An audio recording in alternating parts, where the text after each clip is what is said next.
안녕하십니까. 김광선 교수입니다. 저는 37년간 대학교에서 교수 생활을 하다가 지난 2018년에 정년퇴직을 하였습니다. 정년퇴직을 전후해서 몇 년간 제가 심한 디프레스를 극복하는 과정에서 알게 된 저만의 노하우를 함께 공유하기 위해서 이 특강을 준비했습니다.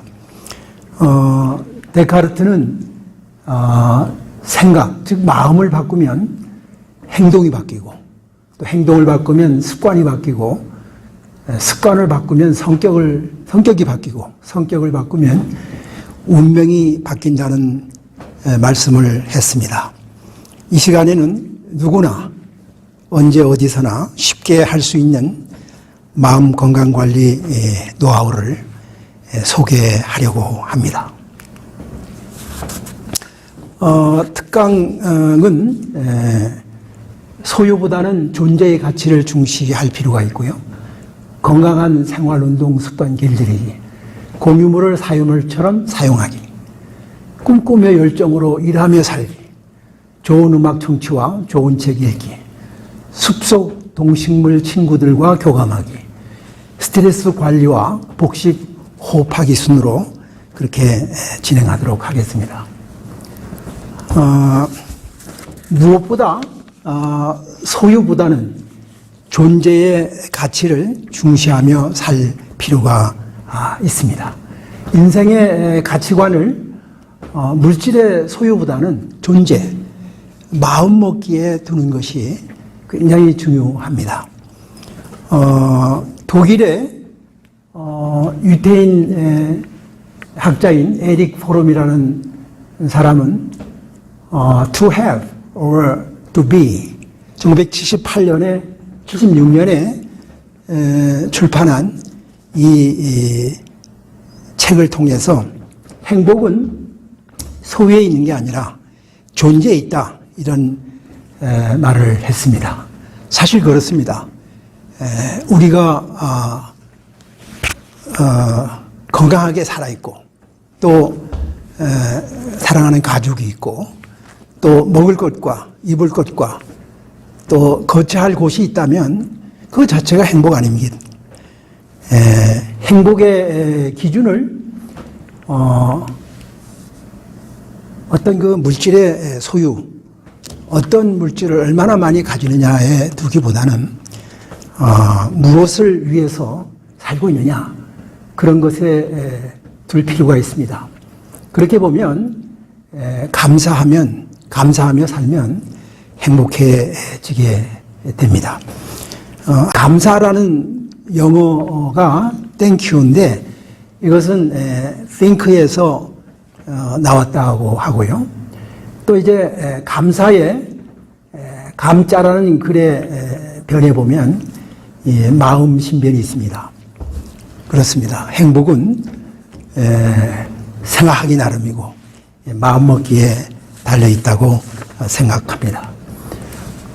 다음으로 건강한 생활과 운동 습관을 길들일 필요가 있습니다. 습관을 바꾸면 삶이 바뀐다. 조이스 메이어라는 학자가 말한 것인데요. 건강한 습관은 시간도 세이브합니다. 진정한 의미의 장수라고 하는 것은 우리가 단순히 오래 산다는 것보다는 생산적인 일을 하며 의미 있는 일을 하며 사는 시간이 얼마나 많은가, 그런 거에 달려 있다고 생각을 합니다. 다음은 공유물을 사유물처럼 그렇게 활용하며 살 필요가 있습니다. 국가 소유로 되어 있는 이런 공유물은 국가의 것, 즉 공물일 뿐만 아니라 우리 모두의 공동 소유물이라고 할 수가 있습니다. 흔히들 말하는 일종의 공공시설이죠.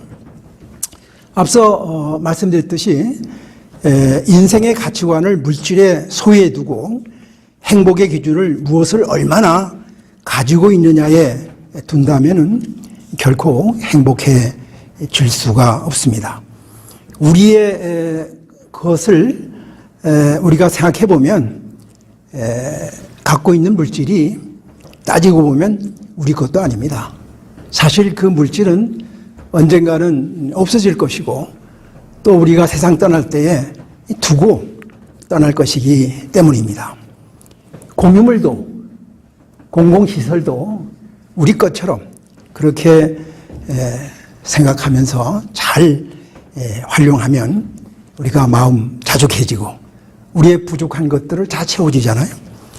그렇게 하면 행복해질 수가 있습니다. 여러분 주변에 이 현충원이라든가 한강공원 같은 공공시설이 있으면 마음껏 활용하시기 바랍니다. 활용함에 따라서 여러분 것이 될 수도 있고 여러분과 관계없는 것이 될 수가 있습니다. 사실 우리의 것은 그것을 사고 파는 것만이 못하는 것이지 이런 공동시설들은 마음껏 활용할 수 있지 않습니까? 그렇게 하면서 살면 행복해질 수가 있습니다.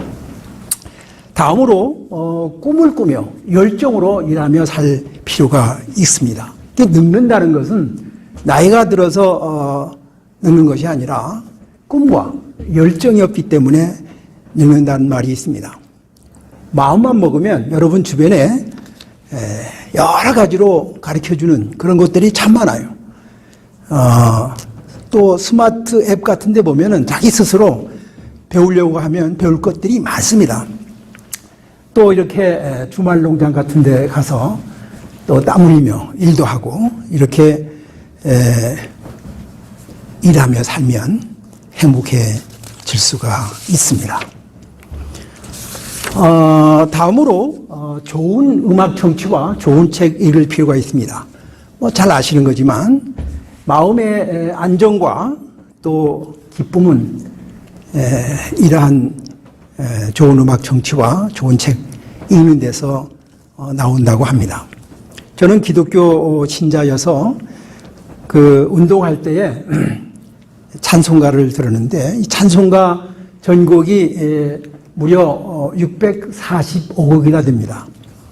하루에 한두 시간을 걸으면 한 64억 곡을 들을 수가 있어요. 그렇게 들으면 한 10일 정도 운동하며 들으면 645곡 전곡을 다 들을 수가 있습니다. 그러면 한 달에는 3번, 또 1년이면 36번을 들을 수가 있어요. 제가 2018년 10월부터 이렇게 했는데 지금까지 아마 계산해 보면 한 70번 이상은 찬송가 전곡을 들은 것 같아요. 참 좋습니다. 요즘은 이런 스마트폰에 계속 들을 수 있는 앱들이 있고 또 이렇게 무선 이어폰도 있고 그래서 운동하며 지장받지 않고 들을 수가 있습니다. 찬송가가 아니더라도 건전한 음악을 들으면 마음이 평안하고 또 행복해집니다. 다음으로 숲속에 있는 동식물 친구들과 교감할 필요가 있습니다. 저는 지난 2018년도 정년퇴직하면서 전반기에 숲학교라고 하는 데를 다녔습니다. 숲에서 자격증을 따기 위해서가 아니라 마음을 치유하기 위해서 숲공부를 했는데 숲에는 식물만 30만 종, 동물이 무려 100만 종이나 있는데 이런 그 생물뿐만 아니라 토양 미생물과 거기에 또 물과 공기와 빛과 흙과 광물과 같은 이런 무생물이 유기적인 관계를 맺고 있는 생명 공동체입니다.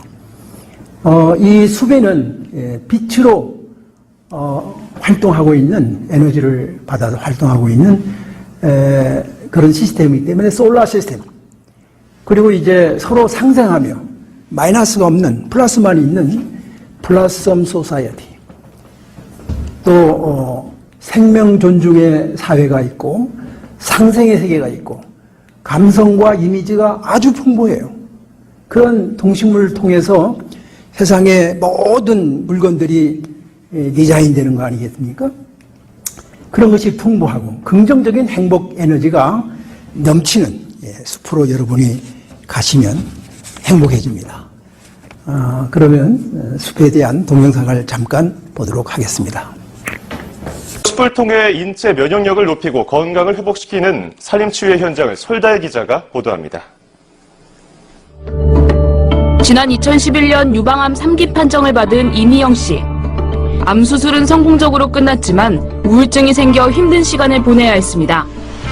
그러던 이 씨가 건강을 되찾은 것은 산림치유를 시작하면서부터입니다. 매일 숲을 다니며 자연을 관찰하고 땀 흘려 운동하자 몸이 가벼워지고 대인관계도 좋아졌습니다. 떨어져 나가니까 우울증이 더 심해져.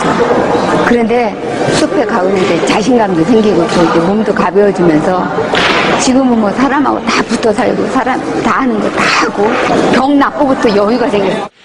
숲에서 스트레스 호르몬 농도가 줄고 인지 기능이 좋아지는 이유는 피톤치드와 음이온 등의 산림 건강 물질 때문입니다. 특히 그 편백나무나 솔나무에서 나오는 그 피톤치드라고 하는 그런 향은 그 우리의 그 호흡기도 도와주지만 피부에도 도움을 주고 전신 건강에 많이 도움을 준다는 증거가 많이 있어요. 또 숲을 걸으면 몸속의 나쁜 세포들을 저지하는 이로운 세포들의 활동도 활발해집니다. NK세포가 하는 역할이 뭐냐면 우리 몸에 나쁜 어떤 암세포 이런 것들이 활동하려고 할 때 그거를 저지하는 활동입니다. 그 숲 속에 들어가면 그런 NK세포가 활성화되니까 암세포가 줄어드는 것이 아닌가 이렇게 생각이 됩니다. 이 같은 숲의 치유 효과는 이미 여러 연구에서 입증됐습니다. 유방암 수술을 한 회복기 환자에게 산림치유를 적용했더니 면역세포 수가 39%나 증가했습니다. 또 천식이 있는 어린이의 경우 숲속에선 폐 기능이 5% 좋아진 것은 물론 염증도 10%가량 낮아졌습니다. 그러니까 집중력도 높아지고 인지 기능도 훨씬 좋아지고 그런 연구 결과가 나타났고요. 심리적으로도 안정이 되고 훨씬 더 이제 편안한 기분을 느끼는. 새소리와 상쾌한 향이 가득한 산림. 숲의 자연스럽고 부작용 없는 질병 치료 효과가 과학적으로 입증되면서 새로운 산림 의료 시대가 열리고 있습니다. YTN 사이언스 설다입니다. 만병의 원인인 스트레스를 관리하고 또 이렇게 생명의 원천인 호흡을 잘할 필요가 있습니다. 이 특강 후에는 스트레스로부터 마음 건강관리법과 이 복식 호흡, 마음 안정화를 위한 복식 호흡법을 영상을 통해서 보도록 하겠습니다. 돈을 잃으면 조금 잃고 또 명예를 잃으면 많이 잃고 또 건강을 잃으면 모든 것을 잃는다는 그런 말이 있지 않습니까? 여러분 모두 건강 관리를 잘해서 건강하게 살면서 행복한 삶을 누리시기 바랍니다. 감사합니다. 그리고 기분을 전환할 수 있는 여러 가지 활동들이 있습니다. 하나, 주변 사람들과 나누세요. 마음에 여유가 없을 때 혼자 있으려고 하거나 주변 사람들과의 만남을 꺼리게 됩니다. 하지만 나를 지지해주는 사람과 대화를 나누고 어려움을 털어놓으면 유익한 신경전달 물질이 분비되어 심혈관 등 신체 건강에도 도움이 됩니다. 둘, 심호흡과 명상을 해보세요. 호흡에 집중하고 천천히 숨을 들이마시고 내쉬어 보세요. 스트레스로 인해 긴장된 몸과 마음을 이완하는 데 많은 도움이 됩니다. 셋, 좋아하는 음악을 들어보세요. 장르에 상관없이 좋아하는 음악을 눈을 감고 주의 깊게 들어보세요. 가사에 집중하거나 음의 흐름이 바뀌는 구간 등 주의 깊게 들어야 알 수 있는 부분에 대해 집중을 하면 스트레스에서 잠시 벗어나 주의를 환기할 수 있습니다. 넷, 기분 전환을 할 수 있는 활동을 해보세요. 음주, 흡연, 폭식이 아니라 하늘을 바라보는 것, 천천히 산책을 해보는 것 등 사소한 활동도 기분 전환에 도움이 될 수 있습니다. 다섯, 가벼운 운동을 하세요. 요가, 스트레칭 같은 가벼운 운동을 해보는 것도 도움이 됩니다. 이러한 운동들은 스트레스로 인해 경직된 근육을 이완하는 데 더 많은 도움이 됩니다. 6. 무엇인가를 만들어 보세요. 그림을 그리거나 악기를 연주하고 요리를 하는 등 손을 움직이는 활동을 해보세요. 결과보단 과정 중에 즐기고 집중하는 것에 대해 관심을 두면 더욱 좋습니다. 7. 자연에서 시간을 보내세요.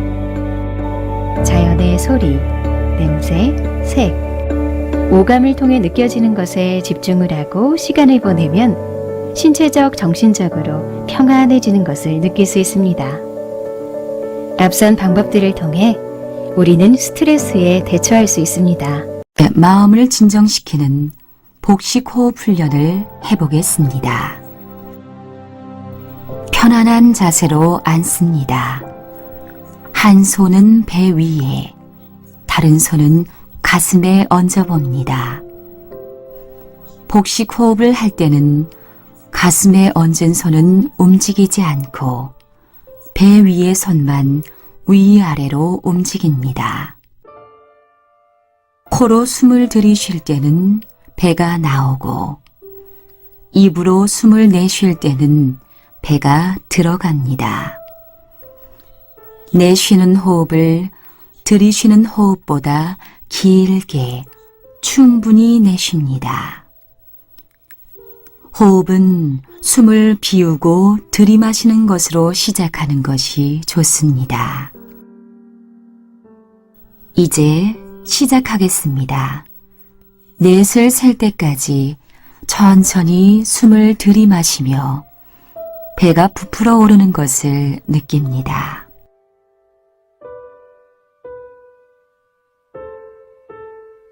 셋을 셀 동안 호흡을 잠시 멈춥니다. 다섯을 셀 동안 천천히 숨을 내쉽니다. 다시 셋을 셀 동안 호흡을 멈춥니다.